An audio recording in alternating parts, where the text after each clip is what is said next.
Working? Yeah. Good morning. No, start it again. Good morning, student.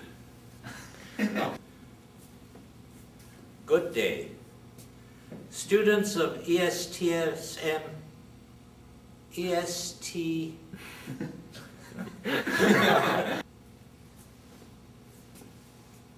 Good day, students of ETISM and other students from Mexico and regions nearby. My name is Octave Levenspiel.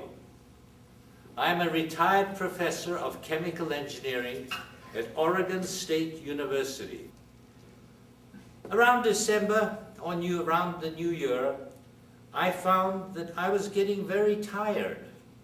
And instead of working like a 100-watt light bulb, this is a 100-watt light bulb, full speed, I went to the doctor and he said, no, your heart is not working very well. It's only working like this 15-watt light bulb, not a 100-watt light bulb. Something is wrong. Well, when something's wrong with the flow of blood around the heart, what you do is you make a tracer test. Now we chemical engineers, we make tracer tests. How do they do this?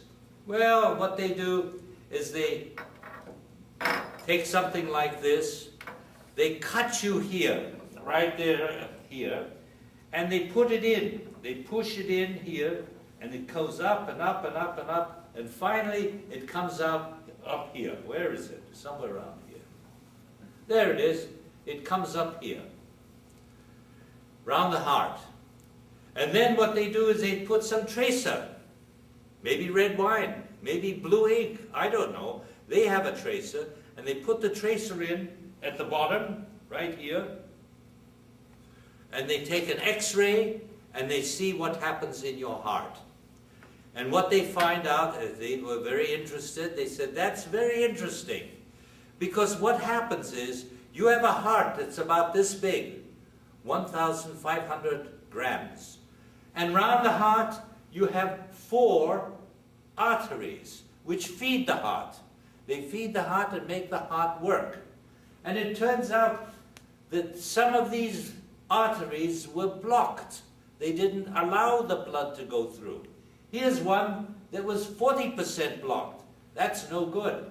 Here's one that was 90% blocked. That's worse. That's very bad. And this one here was 100% blocked. They said, oh, this is terrible. You will die soon unless we do something for you. So therefore they said, we have to operate on you. I said, what are you going to do? They said, well, this one that's 100% blocked, we will cut it here, and we will cut it here, and we will replace it with something. We will replace it with a tube, and the blood will flow. I said, that's good. We in the laboratory, in chemical engineering laboratory, we have tubes of all sizes. We have polyethylene, we have other tubes, and therefore I can bring any tube size you want, we can do it. He said, no, you cannot do that, because your tubes will not be sterile. They'll be dirty. Look at that. There's some dirt right there in the tube. That's no good. So they said, we need something that is sterile and from you. So I said, well, what will you do for that? They said, well, we will take a vein from your leg. We will go here, we will cut here, we will pull the vein out, and then we will see whether it will come. So we pull it, there comes the vein.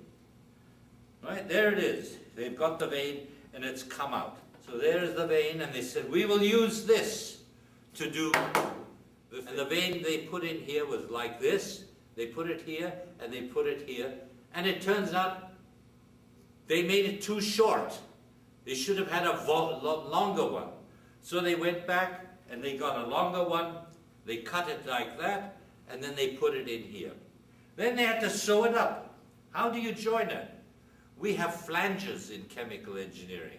But what do they do in the medical field? He takes a needle and with a thread here, there's the thread, right? And he takes this thing and he sews it. He sews these things together. He has rubber gloves, and he sews this thing up very carefully. Then he sews the other side and he gets through with sewing this thing. He ties a knot. There, he's got the knot here. He takes this, and he cuts the extra thread off. There. He says, that's it. He's fixed up all four, and he puts it back in my body. By the way, to open up my body, he had to cut the bones. Cut. I don't know, maybe he uses one of these things here. This is a good thing to use, you know. Zzz, you can go right here to open the chest up to do this. And in opening the chest up, he had to put something in the way because the bones will come back together. So he puts this in the middle, and like this, and that holds it open. And he holds it open. He does all of these things, and when he's got it all finished, and he has to sew it up. So he has to take, again, thread, steel cable, thin cable, and he had to tie it together, just like your shoelaces. You have to take this thing, sew it up together, and tighten it up here, tie a knot, and he says, now you're okay. After 2 days, I was walking, 3 days and 4 days. On the 4th day, he said, how are you doing? I said, fine. I feel very good. He said, then go home. So I decided I would go home. So he gave me this. He said, this is what you take. When you go in the car, you put it in front of you. You don't want to hit your chest. If you hit your chest, this may pop open, and you have to come back, and we have to do it all over again. That's no good. So I took this and went home. So I'm making this tape for you to tell you that I'm not coming, and I have enjoyed my last trip to Monterey, and I'm very sorry to miss this one. Maybe next year I could come to visit you. Anyway, thank you very much. See you down there.